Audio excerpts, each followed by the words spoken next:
வணக்கங்க. எல்லாரும் நல்லா இருக்கீங்கன்னு நம்புகிறேன். இன்னிலேருந்து ஒரு 3 டேஸ்க்கு குக்கிங்க்கு லீவ் விட்டாச்சு. ஏன்னா மார்னிங் 7:30க்கெலாம் செங்கல்பட்டுலேருந்து ஊட்டிக்கு கிளம்பி போயிட்டுருக்கோம். நேற்றே 3000 பே பண்ணி ஃபாஸ்டாக் ஆனுவல் பாஸ் வாங்கியாச்சு. இந்த பாஸ் வந்து 1 இயர் வேலிடிட்டி, அப்படி இல்லைன்னா 200 டோல்கேட்ஸ் கிராஸ் பண்ணிக்கலாம். முக்கியமான விஷயம் என்னென்னா, நேஷ்னல் ஹைவேஸில் இருக்கிற டோல்கேட்ஸ் மட்டும்தான் இந்த ஆனுவல் பாஸ் அக்செப்ட் பண்ணுவாங்க. உள்ளூரில் இருக்கிற டோல்கேட்ஸ்லாம் இதை யூஸ் பண்ண முடியாது. அதனால் ஆனுவல் பாஸ் 3000 நம்ம பண்ணாலும் ஃபாஸ்டாகில் 500 மினிமம் பேலன்ஸ் ரீசார்ஜ் பண்ணி தான் ஆகணும். இங்கேருந்து நம்ம ஊட்டிக்கு போகிறதுக்கு 496 கிலோமீட்டர் இருக்குது. மொத்தமாக ட்ராவல் பண்ணுற நேரம் 9:30 to 10 மணி நேரம் ஆகலாம். டே 1லேருந்து டே 3 வரைக்கும் எந்தெந்த இடம்லாம் நாங்கள் பார்த்தோன்னுட்டு அப்லோட் பண்ணுறேன். மறக்காமல் கண்டினியூஸாக வீடியோ பாருங்கள். டோல்கேட்டில் ஒரு அக்கா ஃப்ரெஷ்ஷாக கொய்யாக்கா விற்றுட்டு இருந்தாங்க. வாங்கியாச்சு.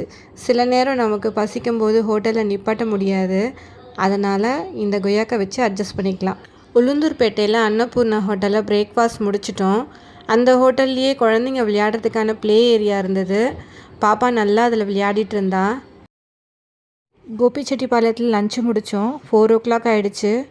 Mettupalayam to Ooty toy train.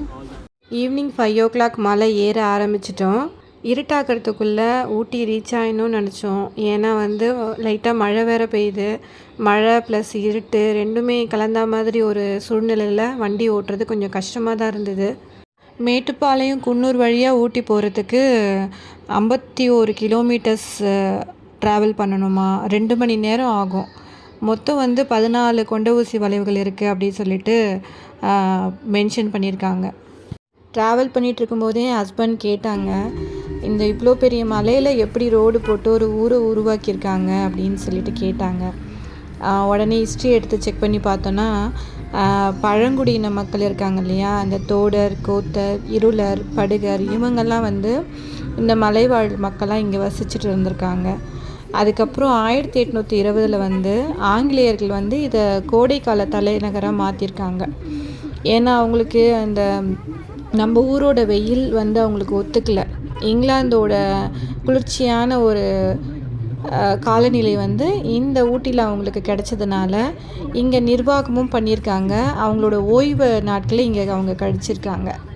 நல்லா இருட்டாயிடுச்சுங்க. நைட்டு 7:30க்கு நாங்கள் ஊட்டி மலை ரீச் ஆகிட்டு ரூம் புக் பண்ணிட்டோம்.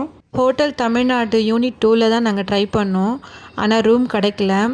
அதுக்கு ஆப்போசிட்டில் இருந்த சேரிங் கிராஸ்ன்ற ஹோட்டலில் ரூம் கிடச்சிது. ஹோட்டல் ரொம்ப நீட்டாகவும் க்ளீனாகவும் இருந்துச்சு. ஹோட்டலுக்கு நியர்பை இருந்த மஜ்லிஸ்ன்ற ஒரு ஹோட்டலில் நைட்டு டின்னர் முடித்தோம். டேஸ்ட்டு சூப்பராக இருந்ததுங்க. இந்த நாள் முடிஞ்சதுங்க.